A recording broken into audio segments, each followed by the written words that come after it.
Well, actually, I came for my own exhibition. I'm participating in an exhibition at Gallery Pass, but I'm not a very good traveler. So this time I decided that I will stay on for few more days and visit many galleries. And if there is any new museum, I would like to see that.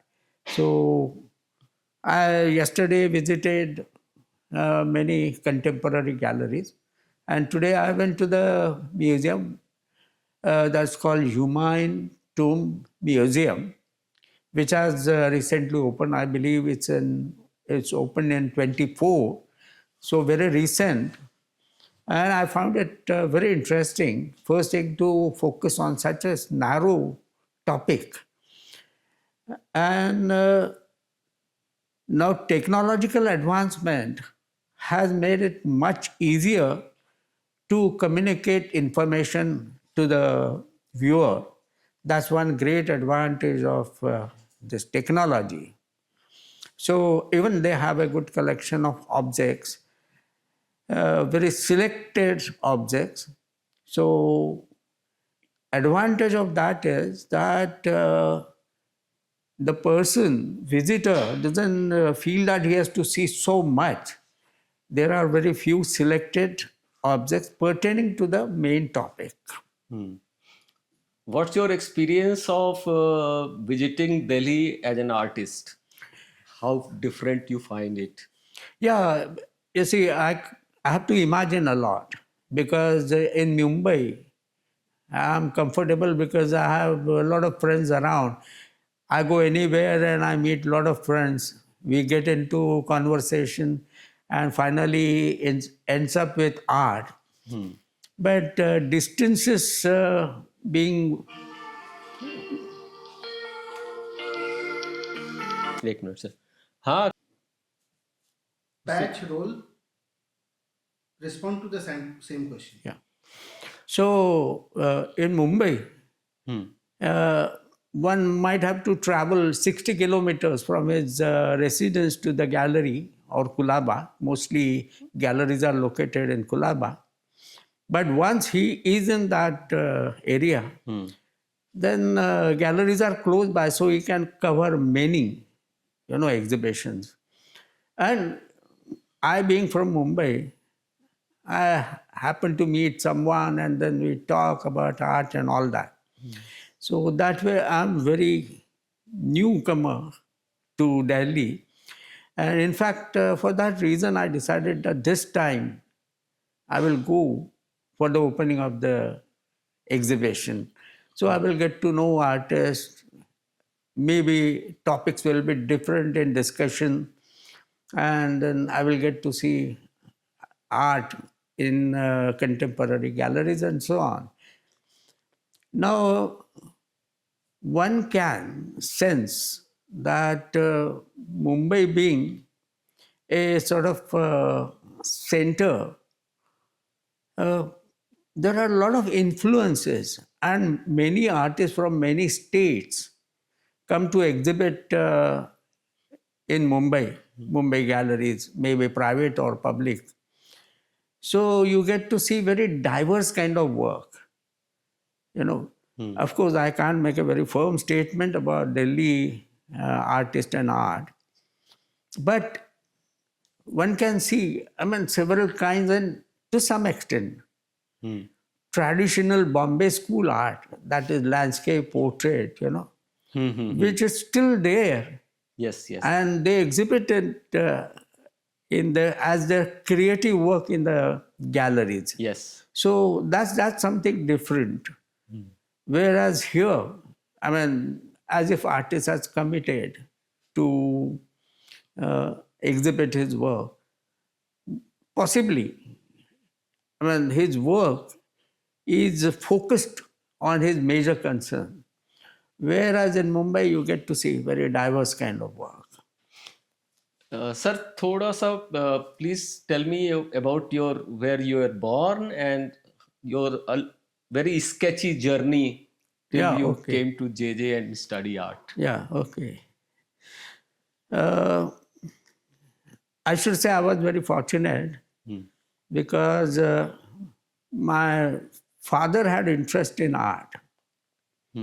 And he was from Kolhapur.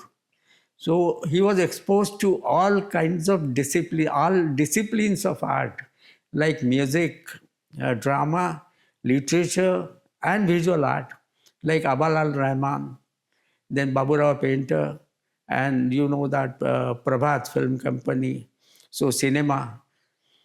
Whereas in music, Allah Diya Kha and many other. And theater, he used to get even as a child to see Bal Gandharva's performances. So he had a very wide background and basically interest in art. But unfortunately, he couldn't study art. And he wanted probably me to become an artist. He might have seen a dream of making me an artist. But generally, as people describe, or many artists describe, that I ran away from home and I had to struggle. So to get into ZZ, I didn't have any problem. Okay. Now, another thing, that he being a sort of hobby artist, when he shifted to Mumbai, he started making Ganpati. Because in Mumbai, they use a different kind of clay that is called shadu. And it's a very malleable kind of clay. So he started buying and making Ganpatis. So maybe when I was in 3rd standard, 4th standard, I used to sit on side and start making Ganpati. So initially, my art started with modeling, 3-dimensional sort of art. And during Diwali, we used to make Killa fort, which was quite a common practice, I would say, in Maharashtra. Yes. And once, someone pointed out, we used to keep toys on that fort, with hillock and fort. So we used to keep whatever plastic toys were available. So my brother suggested that those are not interproportionately correct. Okay. So why don't you make dolls like figures? But making clay dolls was very difficult and time consuming. So I made a cutout.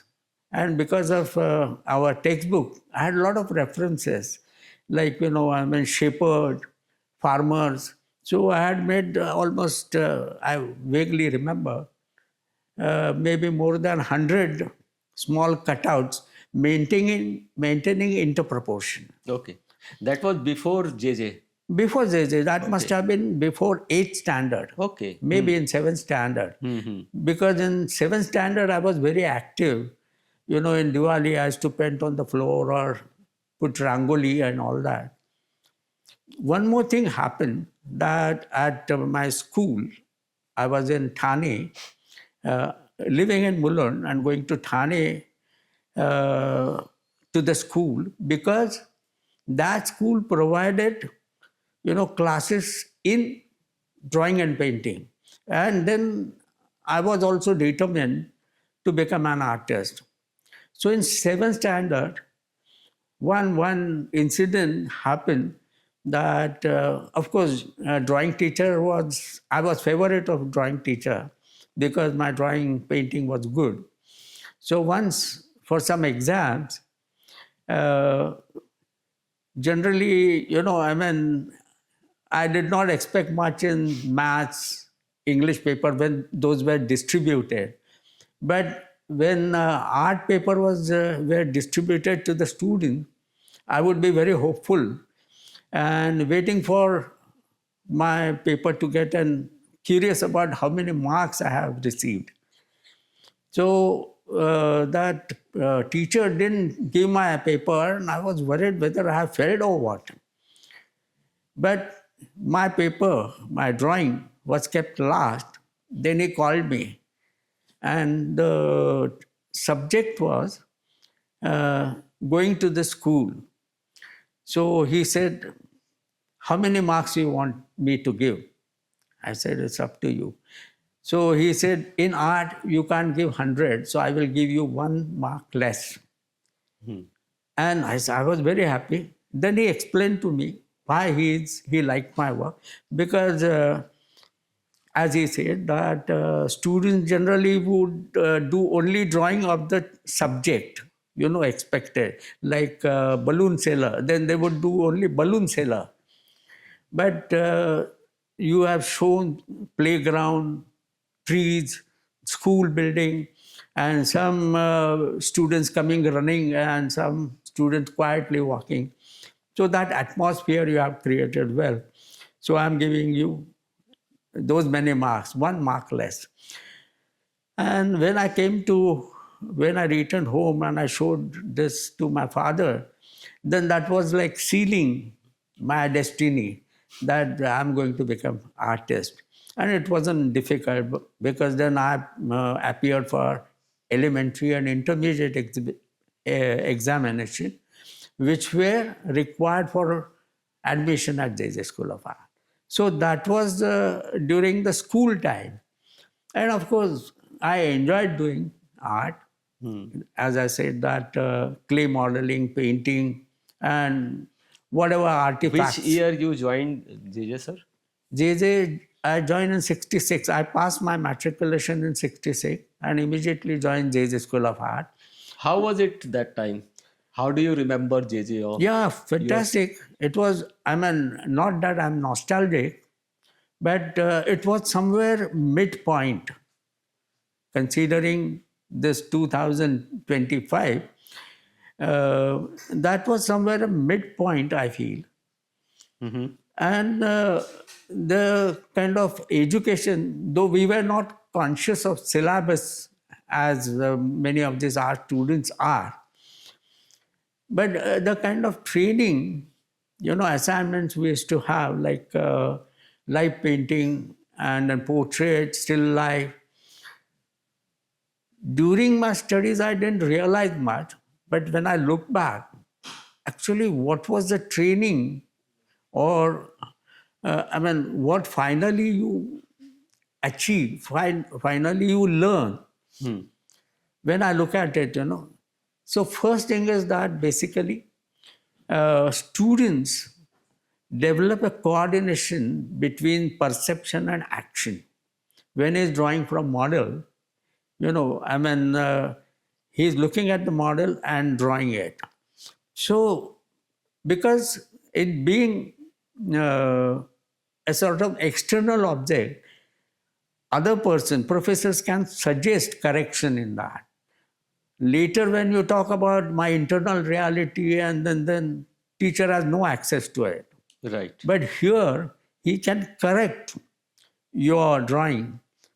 So basically, this developing, perception, in the process, also your perception sharpens because you are looking at object with a definite purpose. This is, I'm talking about live painting. And along with that, there are many things. Like, in the sense, if compared to earlier period of up to matriculation, then you are using very simple color. But here, complexity in mixing color increases. Second subject is like composition, where you are considering pictorial space and you are composing within that. So you become conscious of pictorial space, total space, and then its component. So this is how training indirectly is sort of inculcating consciousness towards your visual world. Now, though I feel today that this education has to be updated because in the art, a lot of concepts have changed and we still are learning portrait, which is, to my mind, very essential because human figure has been a central point, central concern in art all through the years. Like you can say that from prehistoric time to till today. So human figure is very essential, but many other things have to be revised.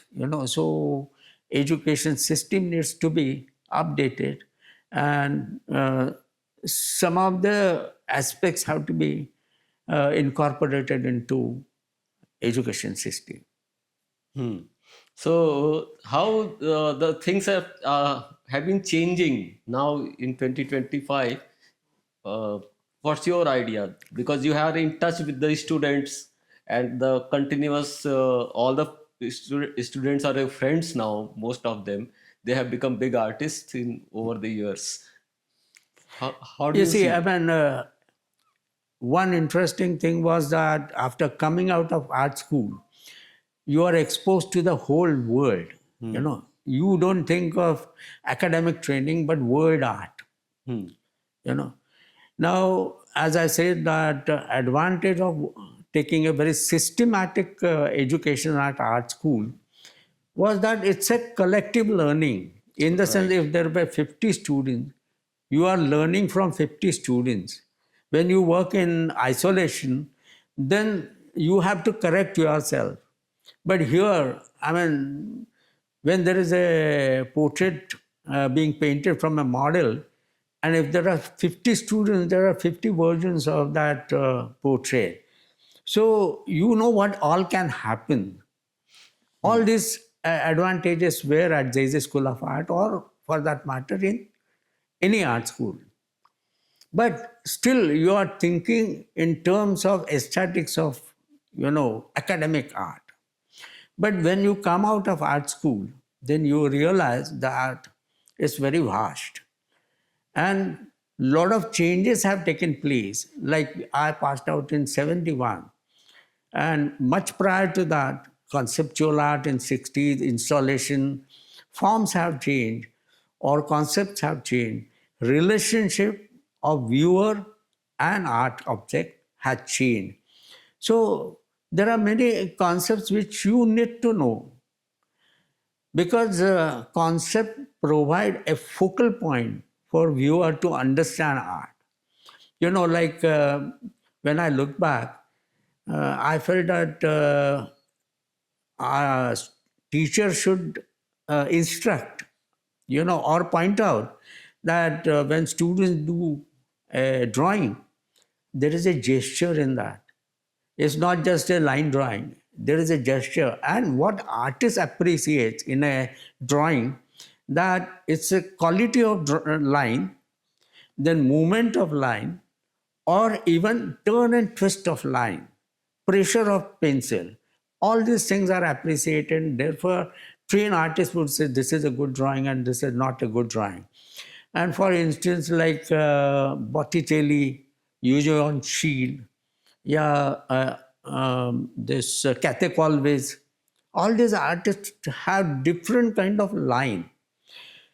So I thought that these later ideas could have been introduced at the stage of learning in the school itself, and should have been pointed out: quality of line, application of color, brushwork, structure of So brush. it was not there, you mean? Not very elaborately, I would say. But I mean, these things need to be talked about. So this was the difference I felt after having seen Jackson Pollock's work. Because Jackson Pollock, that gestural art, it provides you a perspective to look at his work. Common man would say, oh, it's spilled color. Yes, there's splashed color. But when you say gesture, you connect with human presence and human body action. So that makes it complete appreciation. And well, though we did, or our seniors, they did very good drawing, but they never talked about gesture. That I missed at the School of Art. And then whenever now students come to me, I try to point out that, when you are doing drawing, now compare it with common man appreciating your drawing and artist looking at your drawing. He is not just looking at it's a man or woman or child, but he's saying that, oh, this pencil work is very good. Or there are strokes, horizontal, vertical, crisscross. That creates a different kind of pictorial movement, visual movement. And all these things students were doing at the school, art school. But it should have been highlighted so that connecting, like, de Kooning, his brushwork, or in case of Van Gogh, you see, whenever I interact with common man, he said, oh, beautiful trees and beautiful houses and beautiful portrait. But that impasto, pigment, presence of pigment, presence of artist's hand movement, brushwork, that very convoluted kind of brushwork, that is part and parcel of that art and aesthetic experience. That could have been discussed much earlier, I thought. And maybe if educational syllabus cannot be revised easily, all these things, all these elements could have been introduced informally while interacting with students. So, there are some jokes, Rembrandt used to do portraits, commission work. Yeah. So we know that Rembrandt used very heavy impasto. So the subject, the person,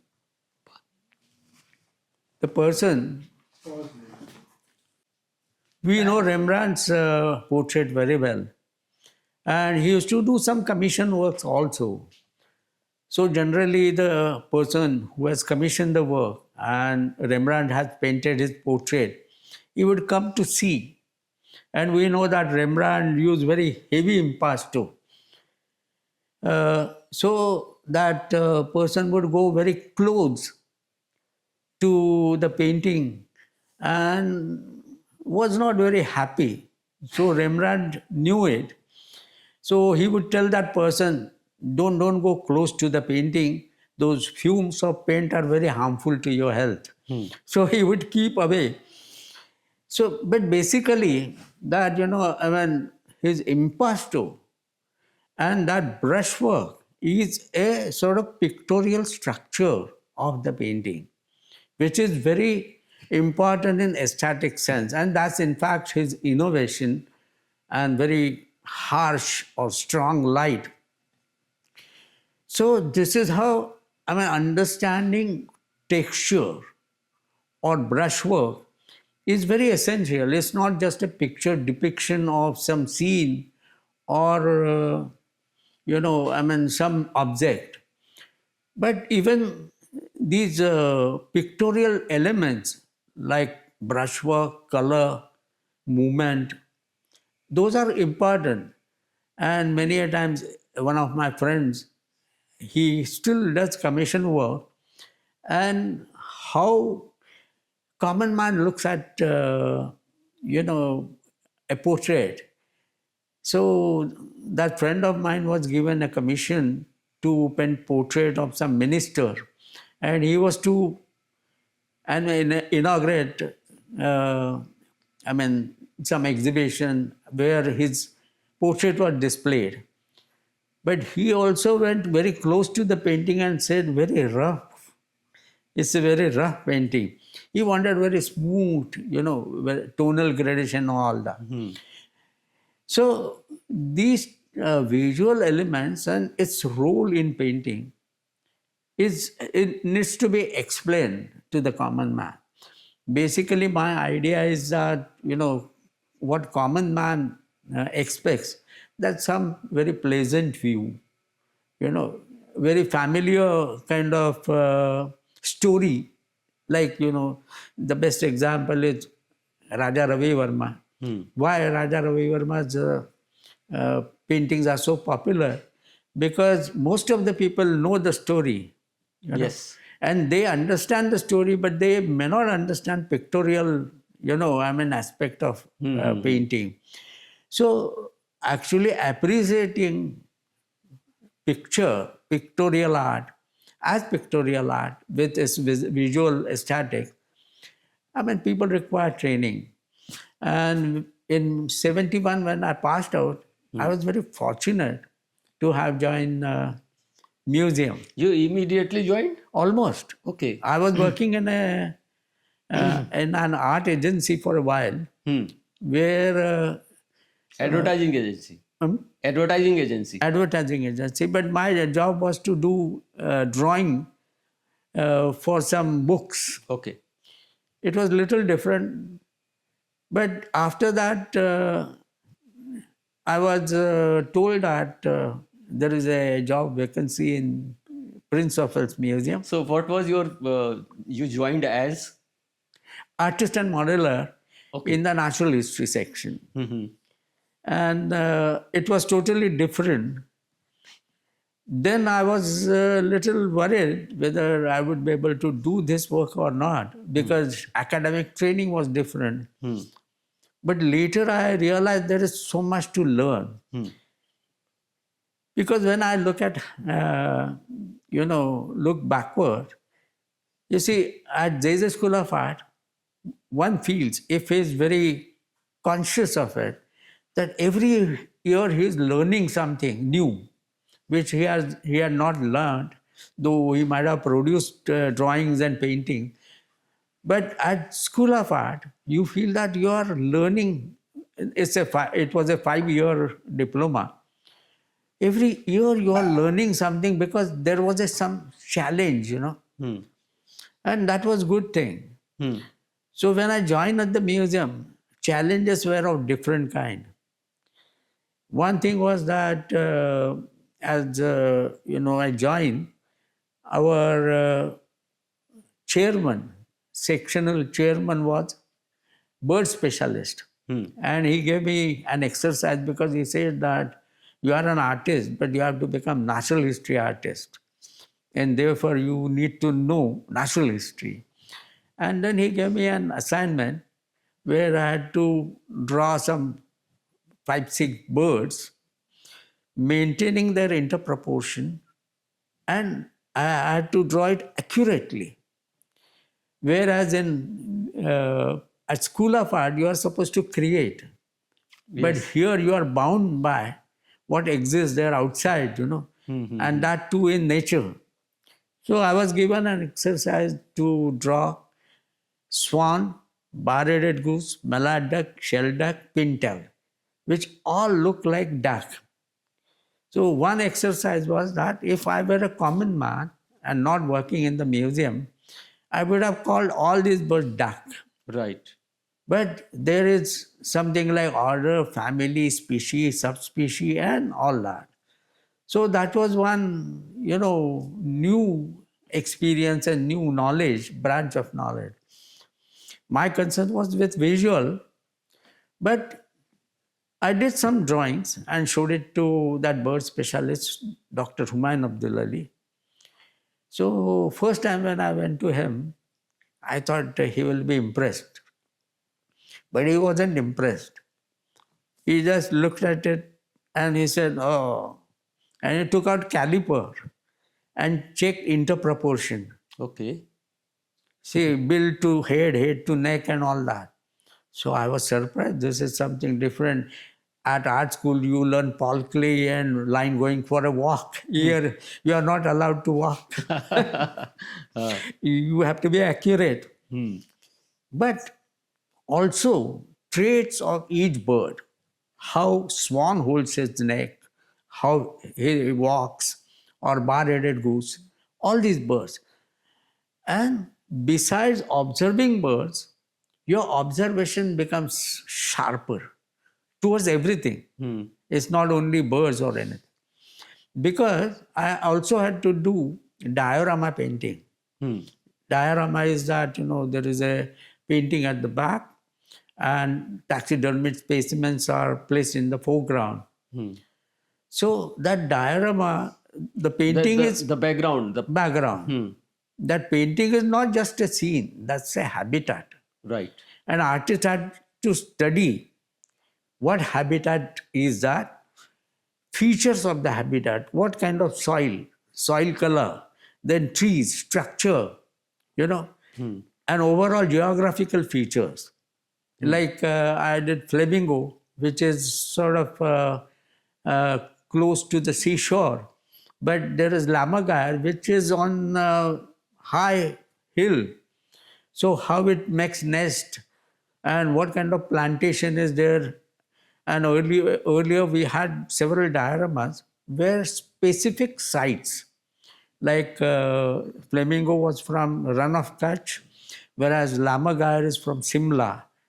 So I had to study all the geographical features of that to paint.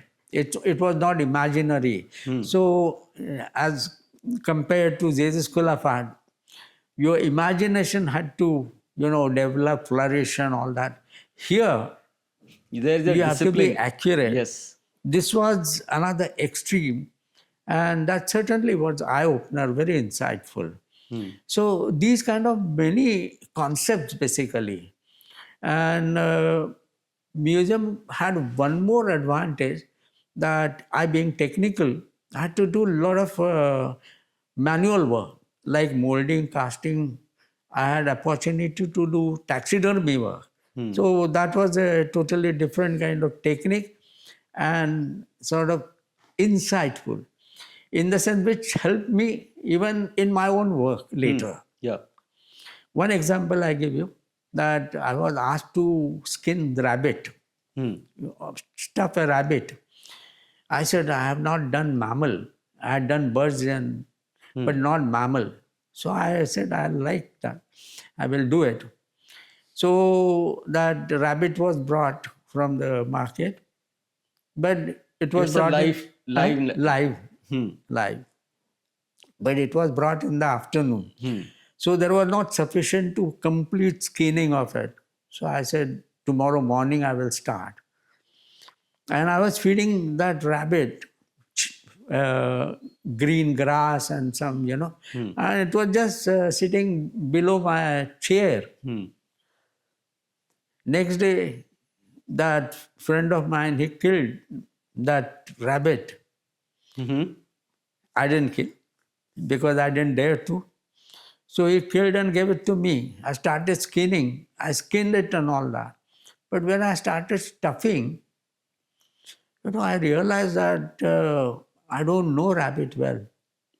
Then I went to the library, did some drawings, and somehow I completed. But the absurdity involved in that, I felt that poor rabbit was alive. I killed it, and I'm trying to make it lifelike again. This kind of senselessness, absurdity, and the professional taxidermist would say that you preferably have fresh specimen, in the sense you bring it, kill it, and then stuff it.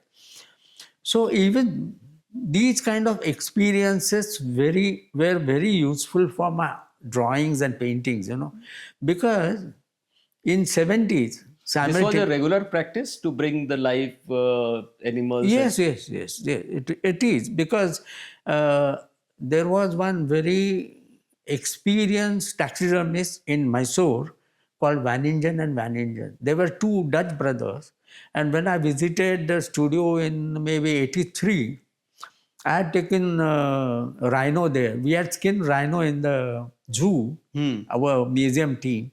And we wanted them to stuff because we didn't have facility required for doing a large animal like rhino. So I had taken it to Vaningen and Vaningen in Mysore. So he showed me a studio, and he had almost skinned 50 leopards.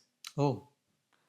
He had put wall mount 50 skulls of leopards, because Maharajas were providing them the specimen, and their job was to stuff those and put it in their palaces.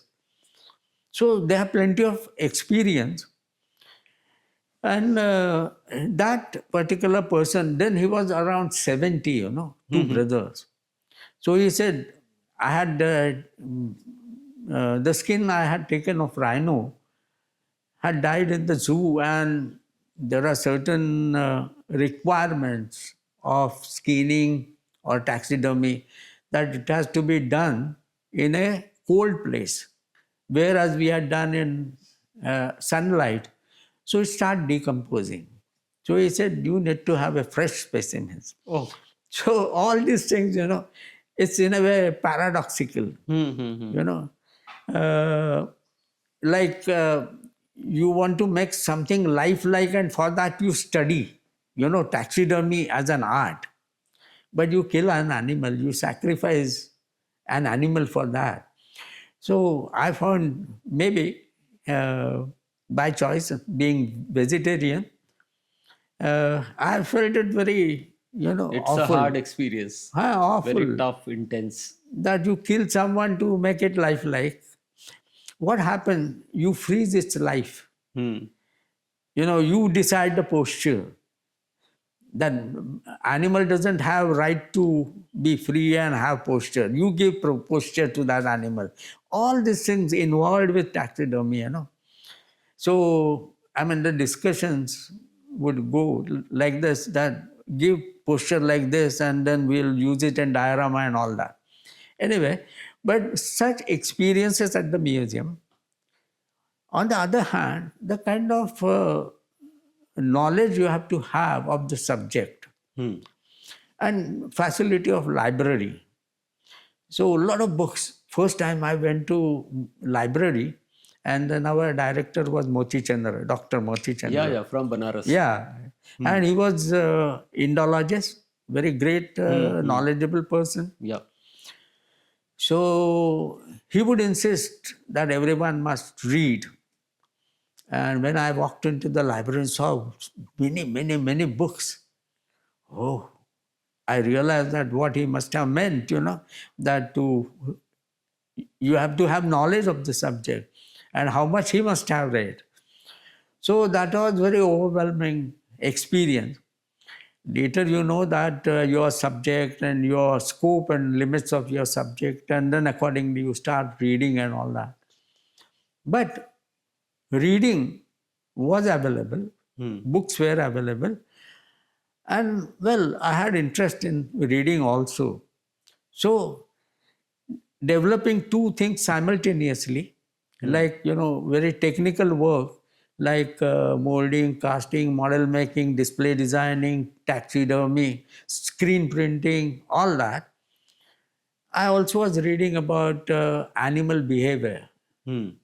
Because sometimes in portraying animal, you must know, in diorama particularly, if you are painting, suppose a flamingo in the background, how it stands and all that. But I was interested in animal behavior also. And there I found that Panchatantra, as I had read as a young kid, it's not fantasy. Animals have that character, like, fox and crane and all that. These characters in the Panchatantra or even in Isap Niti. Hmm. So I said, they are really like, very cunning or very docile. So that metaphoric possibility of animal in art, I somewhere could sense, and that also helped me in my painting or in my drawings. Yeah. So, sir, please tell me how you manage the discipline of you still working on your personal art. You never stop drawing. You draw so much. Yeah, I thought that, at the museum, even in every aspect, because there is a proverb that jack of all and master of none. But I thought, one friend of mine said, you have to be jack of all and master of one. So that you look at everything from artist's point of view. Right. Besides knowing the subject, So even if I'm copying a painting, I was conscious of brushwork. And sometimes I felt I did some miniatures on large scale as a backdrop to some display. So how artist's hand must have moved. What is the difference between that miniature line and Botticelli's line? you know. So looking at everything from artist point of view and simultaneously acquiring knowledge of the subject. So this habit was formed there itself. And maybe my nature was such that compartmentalization was to some extent possible, because for many years I was staying far away from working place. Like I was in Ambarnath, then Virar and all Okay. that. Because I have always met you at Jahangir. Yeah, And you're so close, so accessible for us. yeah, that was only for last 20 years. I worked at the museum for 43 years. Okay. And last 20 years were at the museum premises, you know. But earlier I used to travel long distances and time had to be utilized. Right. So traveling time was either for reading or thinking, or I used to carry a drawing book and I would scribble in the even train if I think of something. And another thing, traveling itself was a great experience. Yes. That's where I somewhere could sense, you know, how people think. And there are many anecdotes. Maybe Yeah, please that tell. will interest you. Yes. Because people know, maybe in Mumbai or in India, how not to get bored. So traveling from Virar to Churchgate was very enlightening experience, in the sense, in Virar, when train comes, everyone had sort of reserved their places, you know, that you also may be knowing because you travel long distances. Yes. So there were groups who would play cards and all that. Generally, I would be somewhere in that group, not part of the group, but somewhere close to them.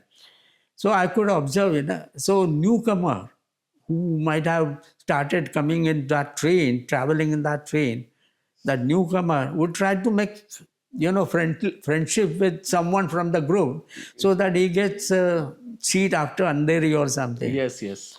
So, you know, once what happened is they were playing cards and one of them said, किसके पास paper है क्या? So that newcomer said, yes, मेरे पास आज का paper है. And he removed his bag from the rack and he removed the Times and gave it to that person. That person kept it below his leg, you know, and he said, खटमल बहुत है. So next to him, what he said that वो अंग्रेजी नहीं पढ़ सकते हैं. So, I mean, that spontaneity in responding and that sense of humor, I was surprised. I mean, people have that kind of sense of humor. Only thing, it does not surface, you know. So they need to be given opportunity. And I was witness to this, you know. There was another incident. I used to get into train at Churchgate and stand in the first bay, you know, so that you get light to read book. So I would be bending down and reading book. But later, as it becomes so crowded, those standing near the door would feel envious of the person who is reading comfortably. So one of them said, देखो school में पढ़ाई नहीं किया ना, अभी ये हालत हो गया. तो the other person said कि नहीं डॉक्टर इंजीनियर भी यही गाड़ी में जाते हैं. This kind of conversation really, I mean, gave me totally different, you know, experience. कि people have sense of humor and they know, you know, how to, I mean, express themselves. So even these experiences at the train, sometimes I jotted down in the notebook, or even I drew, like, you know, very crowded train with umbrellas in hand. I have those drawings in my notebooks. And, you know, I mean, compared to our pictorial composition, how we simplify this composition, very intricate kind of crowd, you know, but we simplify. All these things were learning experiences. You have been drawing every day for 43 years or so? For many years, I continuously, because I had realized that, you know, painting is not possible because I was staying far away and museum hours were quite hectic that way. So retaining connection with imagination, your drawing is very important. It also has certain advantages, like its instantaneous expression. It's very simple. You can decide immediately that drawing is good or bad and throw away and do another one. Yeah. But basically, imagination, keeping it alive, is a major problem. Many students, or I don't know, Practitioners. misunderstanding, or they ignore it. But they feel that whenever I get time, I will paint. But by then, they have lost whatever visual understanding they have gained during their training. So doing drawings, it's also respond to your day-to-day experiences. At that time, your earlier drawing were not on very expensive paper. It's Yeah, it was sometimes, if I wanted to do large number of drawings, I would buy one rim of bond paper and quickly do it, But also on scholar paper, I would do with rapidograph. Rapidograph is a mechanical pen. And advantage I found, I interpreted it in different way also, that Rapido's line is much more mechanical. okay. Whereas if you have seen Japanese drawing, that brush movement is visible. Here, it's like cutting space on with a pen. Okay. It's almost like cut out. And I wanted to be pure to line. Because I thought that during my diploma work, my objects are fused with the space. And I wanted to have very sharp edge, sharp contour drawings. Because I thought that object is identity and form, convey my context. If I am doing taxidermy, drawing a taxidermy specimen, it should have that character, So very specific object. So that was possible with just very sharp pen. And I thought that it requires very firm drawing. So I started using rapidograph, and it was easier also later to handle. But as I said, that practice of drawing, that kept my continuation, that continuum of thinking about visual art when I was not painting. Because at Virar, it wasn't possible to paint. There was no time, no space and all that. But I did also clay modeling because, I would buy just a gunny bag of clay, and whenever there is time, I would do clay models. It was very inexpensive also. So that's how maintaining contact with your imagination, keeping it active. If I have seen, suppose, some objects in the museum which were inspiring, if I go and draw at home, then imagination starts growing around that object, and there is a possibility that it will become a metaphor in your work. I give you one example that, when I was working in the museum, I designed arms gallery. And there I was studying all the weapons and all that. And there I realized that, each weapon has a specific function. There was one kind of sword which was for cavalier, horse rider. So he can slash his head, enemy's head. It can be pierced. Some swords could be pierced. And there was serrated sword which would bring out your intestines. So enemy is dead. So how much, intelligence has been invested in killing another human being? This was, insight for me. This was sort of revelation for me.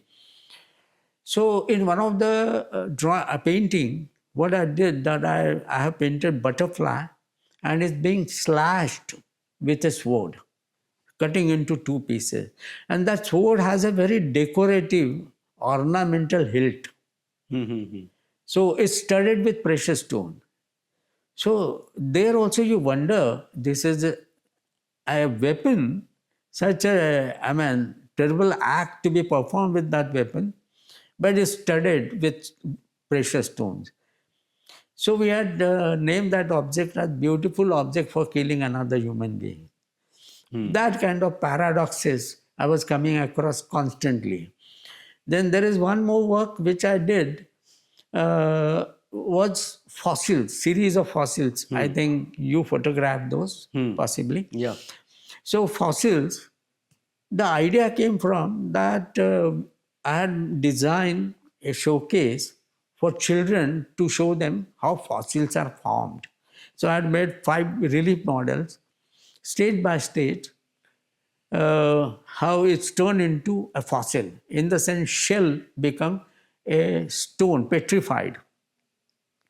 So that gave me 2 ideas: one, fossilization, and museumification. Any object coming to the museum becomes a dead object to be viewed, at the most appreciated. So I thought this fossilization was very often used for museum person, that he gets fossilized, he doesn't grow further, as if. Yeah. So I was very much familiar with this term fossilization and also museumification. So when I thought of making fossil as sculpture, I did several drawings, some abstract, some technology. One was like the fossil of Kalidas cloud, Meghdut, Wow. and I did a drawing of that. Similarly, I had done for telephone, because then mobile was coming in. Then incandescent light, because it was replaced by many kinds of lights. So I selected finally 5 objects: bananas, bunch of banana, jackfruits, then telephone, incandescent light, and Marilyn Monroe's brassiere. Because in 95 there was an auction in which Marilyn Monroe's undergarments were sold for very high price. Okay. So I said it has become object, museum object, collectible. And that idea in 60s, that installation was either a protest against collectible or commodity, art becoming commodity. So I think Marilyn Monroe's bracelet has become a sort of collectible and is to be enjoyed like museum objects. So I made a fossil of that. Fortunately, there is a friend of mine who gave me a pink marble.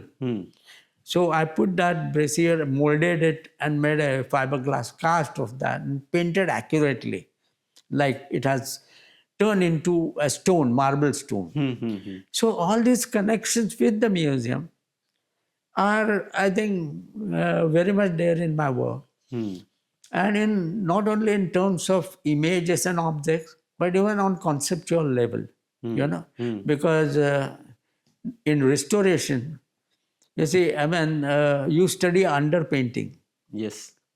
and there is a very interesting joke. You see, there was during Second World War, there was one person who was a British person, but admiring Hitler,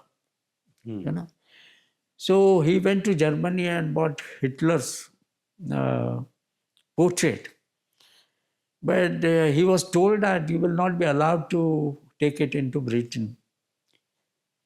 And that friend suggested, what we can do, we paint over Churchill's portrait, and then you take it and then you go to a restorer, conservator, and you remove that layer of paint. So he brought that portrait, he went to a restorer, but by mistake restorer over-cleaned it, and he found there is something underneath. So he got curious and he cleaned that whole painting and found Churchill underneath again. Underneath of Hitler's painting. So it must have traveled to and fro many times. Oh. So this is how, a restoration also had its funny stories, Yes, yes. and many experiences. Hmm. Because we very recently restored Damocles Hmm. of Sword of Damocles. It's a large painting. Hmm.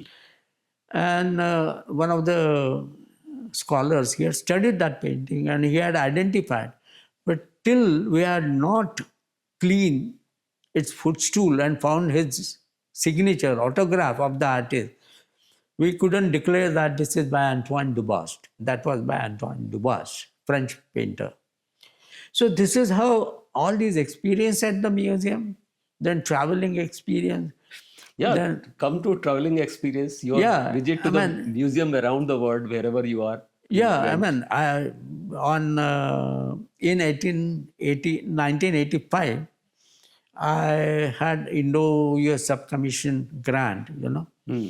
and I traveled and saw almost 80 museums in USA and in Europe, like Louvre to American Museum of Natural History. Hmm. And there I found that particularly I was in American Museum of Natural History for 1.5 month. Hmm. And I was in taxidermy department. Hmm. So that again became a very important, eye-opener for me, that specialization, then research and all that. So I was in taxidermy department, and as those taxidermists showed me their specimens and all that, what I realized that besides this activity, parallel research, like, materials required for taxidermy, like synthetic foams and all that, which are used now in taxidermy, also being invented. Similarly, in conservation, restoration, a lot of materials are being restored according to requirement. Hmm. So research and execution goes parallel, similar to, our art world. In art, artist creates his artwork and concepts and ideas, but there is psychologist of art, philosophy in art. All these thinkers are contributing towards that. This kind of specialization doesn't exist Hmm. in India. So one person does several jobs, Yes. whereas in American museums, there are a lot of specialization. And not only that, the person who does taxidermy work, stuffing of bird, he also studies the bird, go to the nature walk and all that. So this was the experience, particularly in the museum, but also in general. Their art is very continuous, like simple calendar designing, poster designing, to so-called today's concept. Generally it is said that don't say art today, art now. Hmm. Tell me what is art now. So that kind of, with time. So that's another experience, because I think somewhere in Hirshhorn Museum in Washington, I saw a lot of so-called installations or walk-in sculpture. This was again a very similar kind of thing. As there was walk-in diorama, there were walk-in sculpture. Hmm. There were informal displays, there was installation.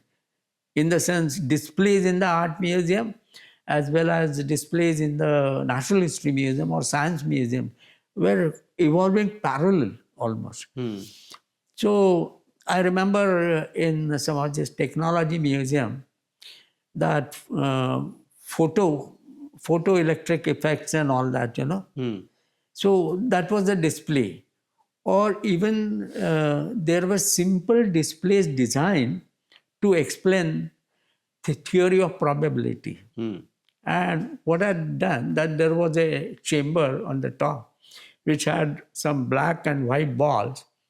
And in that chamber, below that chamber, there was a wall.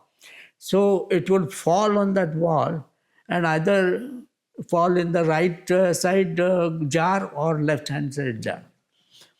And that proportion of black and white ball in that jar was to explain theory of probability. So I said, this is almost like artwork.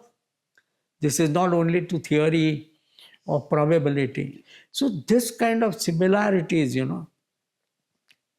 showed me the how development is in all the areas and parallel, which wasn't here.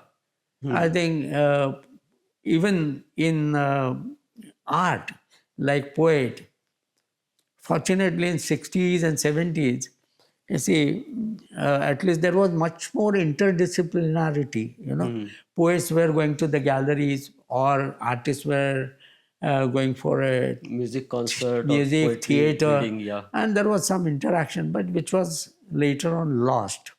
So these similarities, also gave me some, understanding that we need to do this.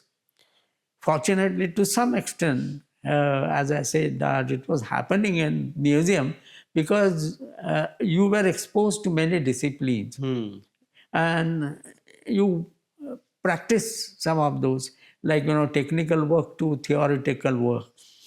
So these were the similarities.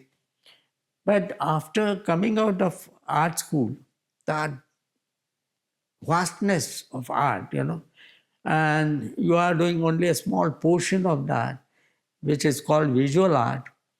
But in fact, uh, it's so complex and so wide that to understand art, to understand contemporary art, you have to understand several concepts, Otherwise, it remains only a flat surface, like minimal art or Mondrian or Malevich. How do you understand it? But their conceptual history, when you know, then probably you can see that how the philosophy in visual art is developing, And that becomes very relevant in the context of concept. Whereas here, a common man is definitely not exposed to the concept. Yes. But even artists, like Andy Warhol, Andy Warhol's pop art, the reason for him to invent, because his two sayings are very important, that he said that now hereafter every artist will be world famous for 15 minutes. This is very important, Yeah. how rapidly it is changing. And second, he said today the Coca-Cola, which common man drinks, President of America also drinks the same Coca-Cola. So this similarity, So these sayings are very important and that reflects in his work. You see, he turned his attention to some of the popular products and objects. Yes. And he used screen, a medium of that time. Like, many a times, photography or camera, people are suspicious about it. You have done with camera. No, but camera is today's technology to record visuals. Like, earlier in the past, painting was part of architecture, like mural in Egypt. Painting was mural. Then it became mobile painting, that is on panel, that is wooden panels made. Then canvas. So there has been always technological evolution which is sort of incorporated into art. And later, after mid-19th century, a lot of synthetic colors came in. Earlier, they were using natural colors. So all these things we have accommodated, we have absorbed this modern technology. So why not camera? Why not computer? But that's where, when you study mathematics or when you read about mathematics, you understand importance of, concept or inventing a concept. Like, you tell me when you want to stop. Please continue. You see, if you are studying science, and you come across theory of relativity, you know. So I was telling some friend of mine, I also can write E is equal to mc square, you know. So writing E is equal to mc square is not important. Inventing that, Yes. you know, that's where your conceptual aspect becomes very important. So you may be using computer or camera or whatever technological equipment, but your idea, your concept becomes very important, and what visual finally you produce, that becomes very important, and how it relates to your concept, you know. So these are the things which you learn on your way. So this is how I think museum also taught me a lot, in particularly and paradoxical situations, you know. Like I was painting a diorama of Lamagar, and the background is of Himalaya and Simla. So the whole mountains are green, plush green. And when I was painting, I felt that you can see only paint and not light, you know. And in that painting, there was a path and greenery, mountains. So I was really worried. I have not been able to capture that light. So I was standing outside, you know, and two persons, viewers, they were standing and looking at my painting. And they said, क्या मस्त scene बनाया है, हरियाली और रास्ता. So I was, you know, stunned. What I'm trying to, my efforts are to capture something light, you know, that soft light in Himalayas and Simla. And they're appreciating that Himalaya, what is that? Rasta, Hariyali or Rasta. Hariyali or Rasta. So again and again I was coming across the vast gap between, you know, specialization and commonsensical understanding. So all these things at the museum were very helpful, even to judge my painting to some extent. And therefore, I feel that my object has to be specific. In fact, when I realized that art all over the world is changing rapidly, so why I'm doing art? What is my importance? You know, there I decided that I will focus on myself and try to put it across, you know, try to convey that. And therefore images become very precise. Like as I mentioned, the taxidermied specimens or some of the weapons and some of the functions. This is how I started, in fact, collecting images and trying to put it in my drawings. But I use one very simple analogy that working in a museum gives you insight into people's reaction, because it's like you're sitting in a green room, you are knowing what is happening in the green room, what is happening on the stage, and how audience is responding. So all these three acts you know, and therefore you know to some extent how people respond to artwork. You know, even some of the Indian artists, when they exhibit their works, and you go to Jenhagir, the kind of questions people ask, you realize that, they have totally different notions about it. But that also I learned at the museum, and that happened even in the case of museum displays. In the sense, we have one hornbill, and hornbill, you know, that female hornbill lays eggs in a hollow trunk, and that this opening is sealed with clay, leaving small opening. Then male hornbill feeds during that hatching period, and when offspring comes out, or when there are young ones, it feeds through that small hole. So we have that display, and there is a, to show that, like section, a part of that is cut and open and kept. So one person asked me, who fixes this, that door like thing? So I realized that how, in science book, they look at the section and understand this is a section of human body and all that. But they're not understanding, They feel that they're asking, they're puzzled that who must have fixed that. And unfortunately, there are hinges to that. Sir, how do you see the museum culture outside India and inside India? There is no museum culture in a way. Yeah, If you compare. their education system.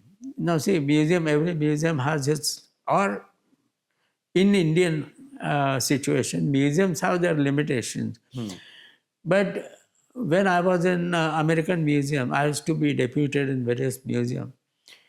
From the even nursery level, they would talk about Egyptian art. And some of their assignments were that students were asked to come in Egyptian costumes, and they were taken around in the Egyptian gallery. So they become aware of Egyptian costumes, Egyptian art from very childhood. Second thing, that their visit to the museum show them a very wide range of art, which is still in existence there. Like Egyptian art too. You can say Damien Hirst or Gerard Dieter, their works. So you can see parallel development in practice as well as theory. They see impressionist phase, expressionist phase. So they get to see all these works. And that remains in continuation for them.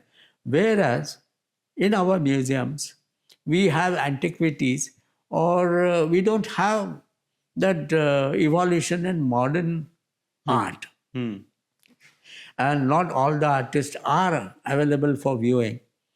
So there is a jerk, because when you have studied through books, Van Gogh and, as I said, Damien Hirst and everyone, you don't get to see the real object. Yeah. Only through books. And when you see that, then you realize better that, besides skill and conceptual idea and how it is connected with the social conditions or even the cultural conditions.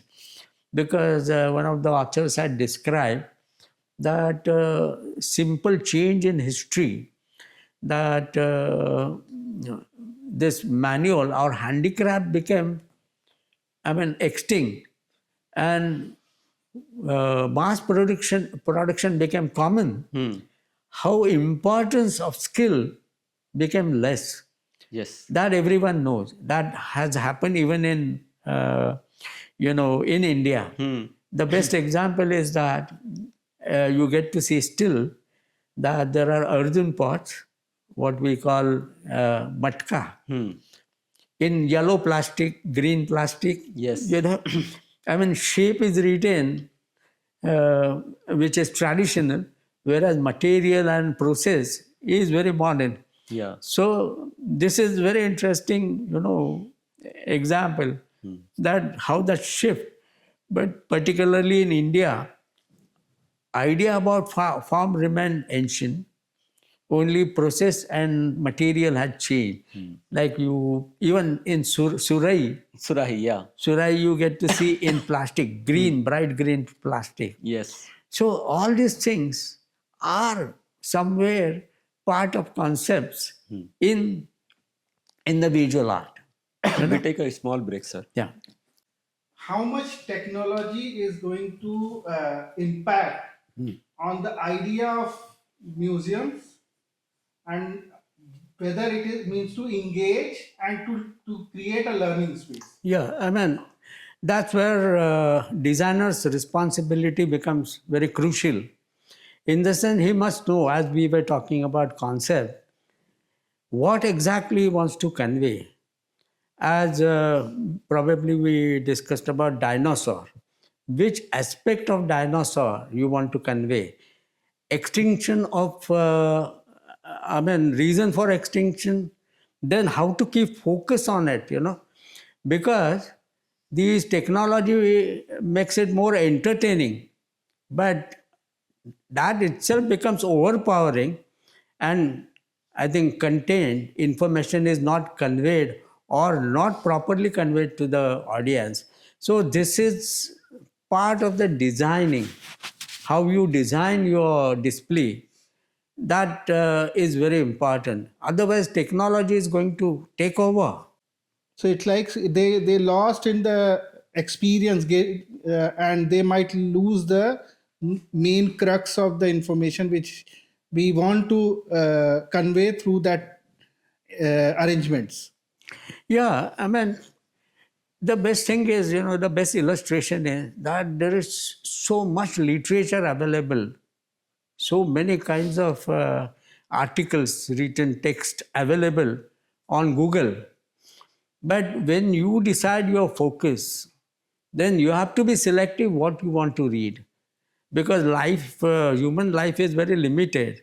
And if there is a focus of his interest, then accordingly he has to choose and then read it. Because earlier, in some of the villages, there were hardly any libraries and hardly any books available. So the person who had interest in books, he would get whatever book he could get, he reads that, or he read that. But today it's not. You have to decide what you want to read and accordingly select your books. Because when you see bibliography of any book, then you get ideas that how many books are available on particular topic and which aspect it deals with. Sir, museum is about time. ये कहते हैं ना कि ये तो museum piece हो गया. Yeah. Huh? Yeah. How do you see this? That when something goes to the museum? The general idea, notion was that in museum you get to see ancient objects. So naturally it's towards the past. It's about the past. Today, of course, some of the museum talks about future of the earth, future of the solar system, cosmos and all that. So in science museum, I think idea is different, because they talk about many solar system, galaxies and all that. But by and large, there are most of the museums which are dealing with the past, and that's history. So naturally, it's time towards past. And I think, therefore, even when people, talk about museum, they talk among themselves that बहुत पुराना चीजें देखने मिलती है. So they are basically, they sense that time is involved in that, though they can't articulate. बहुत पुराना है. जब and they talk about पहले अंडा था या मुर्गी थी also. So they are aware about time and past, infinite past. Though they can't articulate. So they come with that idea. And in fact, by and large, maybe because they are taught history and various subjects, they are better aware about history than the future. They are more aware about past than the future. Because to know future, in the sense, there are many interesting videos of James Webb telescope, which talks about, cosmos and all that. But there, you need some ground to understand that, space and galaxies and stars, planets, black holes, and all that. So at least, I mean, one can't experience these things, but he must have knowledge of concept, basically black hole, and maybe today there is so much literature available on these, concepts, so they can acquire knowledge. I'm asking about your human interaction, your friends, and the other artists whom you interacted with Yeah. during your years. Oh, yes, yes. Yes. There are many. Yeah. But there is a very wide range, Yeah. you see. And what we can say, very naturally sensitive person Hmm. to a very highly educated, well-read, experienced artist. Hmm. That's the A wide range. big range. Yeah. Yeah. So when I was working with in the museum and I used to paint dioramas, there was one sweeper Hmm. who was just a sweeper, but he was very sharp. Hmm. And he would respond to my painting. I was doing one diorama of olive ridley turtle, and I was painting the sea. So he stood in front of that diorama and told me that कुछ waves में problem है. Hmm. Those waves, sea waves में. Because he was staying somewhere close to the sea and he must have seen several times. Similarly, sometimes he would say, वो पेड़ का green है वो बराबर नहीं लगता है. So that's where it was a learning experience for me that even a common man, if he has a sensitive mind, how he grasps images, how he collects images unknowingly, without any intention, because he is constantly responding to his environment. And other extreme is like, when I was in Kalagoda, staying in museum premises, a lot of senior artists used to come, like Akbar Padamsi also, Meli Gobai, many artists came, Lakshman Shrestha. So they would start talking about one specific, concept. Like Akbar would talk about aesthetics, Indian aesthetics. I used to meet Barve regularly, and Barve particularly liked, responding to nature and drawing his own conclusion.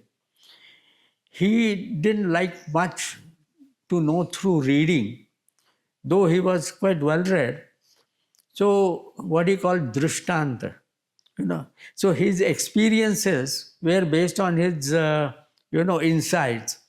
So I remember once both of us were near Gateway, and I asked him one question, that do you feel sometimes that this particular moment I have experienced in my life earlier? Now, this is nowhere close to art or anything, but general life experience. And I wasn't expecting a very, very knowledgeable or psychologist view, but this was pertaining to psychology, I felt. But his answer was very interesting. He said, what must be happening that for a moment, two images are, split and emitted.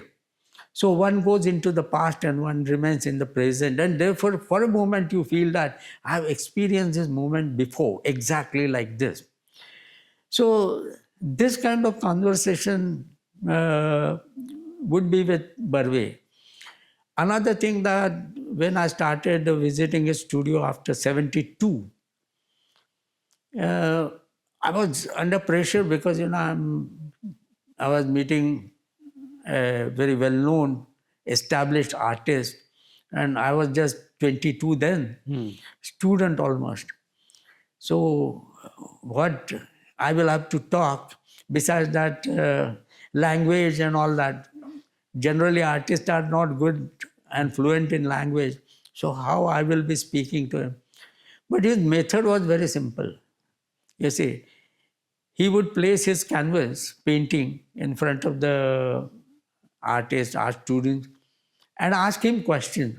What do you feel about it? So that's where training started, And he would talk about problems he has encountered in the painting. He would not talk about merits of the painting, but he would talk that I wanted, that rust color. I haven't got it. That was almost like practical aesthetics, It was not theoretical aesthetics. So this is with Barve. Whereas some of the other students who would come from abroad and they talk about what they have seen there. So they would almost describe, what is happening in USA and all that. So that was different exposure because to some extent I had experience. But when I was in Virar, again, like museum, how common man thinks about painting, So someone coming to my home and asking, where did you get this board? I said, he doesn't know even canvas, So training starts from there. Then he will ask, what do you do with this? How do you keep this? Do you sell it? Who buys it? And what does he get, by buying? So naturally, I had to tell him what is collecting, what is culture, and what is communication, so on and so forth. So wide range of friends and all that. There is one more friend who was well versed in music. So we used to talk about music and visual art, certain similarities, what happens when there is a tan pattern and all that. So, perfection in sur. Because I had realized when I was doing restoration, when there is one part in restoration, what is called reconstruction, that lost portion is reconstructed. So there you have to match color with the original color. And that's where you realize that you don't understand color because it's, so subtle, and because of aging, that color has changed. So that's where understanding sur, how difficult it is. When someone talks about perfection in Lata Mangeshkar's sur, I can imagine what that could be. So through color, experience of color, and matching color, your almost perception is challenge of color. So this is how, interacting with various kinds of people, from common man who has no interest in art, but who is curious. Right. Person who is sensitive, but he has no training in art, but he is responding to your painting in right way. There is a very educated, knowledgeable, practicing artist, and he is explaining certain theories. That's something different. And in the gallery, Jenhagir Art Gallery, you get to see many kinds of audiences. Yes. Sir, your understanding of music, you have been a very avid listener, I think. Yeah, I always had interest in music. And good thing about music, that is ephemeral. It vanishes. It's only available in earlier record form, cassette form, or today CD, and then today electronic. But it's abstract, But whereas painting is a physical object. Now there are many practical things involved in that. Art, visual art being physical. But I will talk about one aspect, that is constancy, is being physical, whereas music being ephemeral, it fades out. You see, people don't look at object carefully. I think there is always postponement. You know, I will see it next time. But in music, and when there was no this recorded music easily available, I remember that when you go to concert, you listen to music so attentively, as if not missing out a single moment. So that should happen in visual art. That when you are looking at a painting, Now, because of the photography and mobile cameras, people are postponing, just taking picture and we'll yeah, look at it later. yeah, that you know better, because you know how. I mean, earlier photographer was careful because he had only 36 frames. Prior to that, one plate, glass negative. Right. So how careful he was, and even its manifestation in terms of visual it creates. You know, today because of mobile, there are so many accidental gestures recorded which wasn't there. Photograph was planned.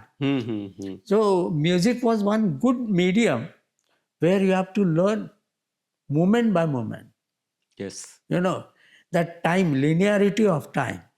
Whereas here, when you are painting, though there may be linearity in thinking, but when you are painting, it's not maintained that way.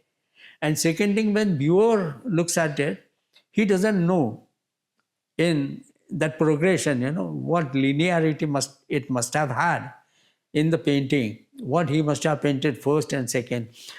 And that's where I think Van Gogh's painting become important, because it retains process of painting. You know, process of painting a particular view on the canvas. So process also is important in painting. Whereas music, you know, I mean, it starts with shadja and it develops. So audience also, you know, if it's attentive, then is moving simultaneously, parallel to the performer. Whereas in painting, you see, I mean, performance and appreciation is different. Time is different. I mean, perspective could be different. So artist, of course, is aware of it. And he thinks of that also, because when he makes improvisation or makes changes, so he's targeting at final product, final view. No doubt, in some of the process arts, like as I mentioned, that Richard Shira, he splashed molten lead. You know, common man will say, "Arey, what is this?" But his idea, that process, you know. Or there was one artist who just dropped a piece of cloth. What he wanted to say was that the conventional notion, idea that sculpture has a permanent, constant form. But if you pick up that cloth and place it again, it will have a different shape. So this constancy in physical object, whereas here, ephemeral, ethereal, and which is only for that moment. So you learn a lot from that, you know. At least theoretically, you know that music has these different properties. So avartan, cycle of theka, tal. So you start listening to that avartan. It's circular. It moves in circle. That's typical Indian concept of tal. That it's 16 beats, 14 beats, 12 beats, and the performer again comes on the first matra. So this is different concept than the visual art. But you have to be attentive. Right. That's what you learn in the music. Sir, it has been a long talk. Yeah. And thank you so much. If you want to say something which I have not asked, or if you want to share something, now it's your time. I have talked so much that I don't remember what I talked. But I mean, talking here was very, I mean, enjoyable for me too. Because, you know, at times I ramble, you will edit it. But I think connection between particularly in my case, that earlier education, then education at JJ, and particularly museum. Museum was encompassing all aspects, because finally it's a museum, and then I spent a lot of time there. But somewhere artist, in particularly in our situation, as I said, has to be aware of all aspects of art. Because, as I said, maybe we'll overcome that deficiency, but there are many aspects which we don't deal with. You see, technical aspect, in the sense, the person who manufactures paint, he has vast knowledge. We need not know that whole thing, but we must know that what is paint.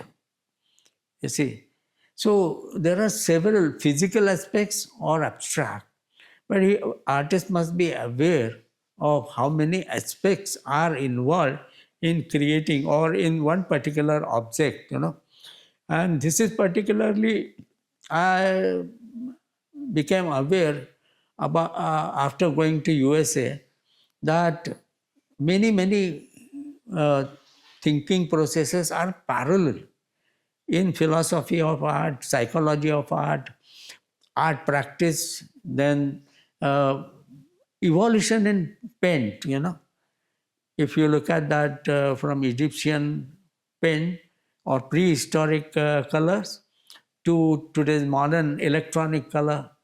So there has been a very wide, long journey. So, but artists should be aware of all aspects of art.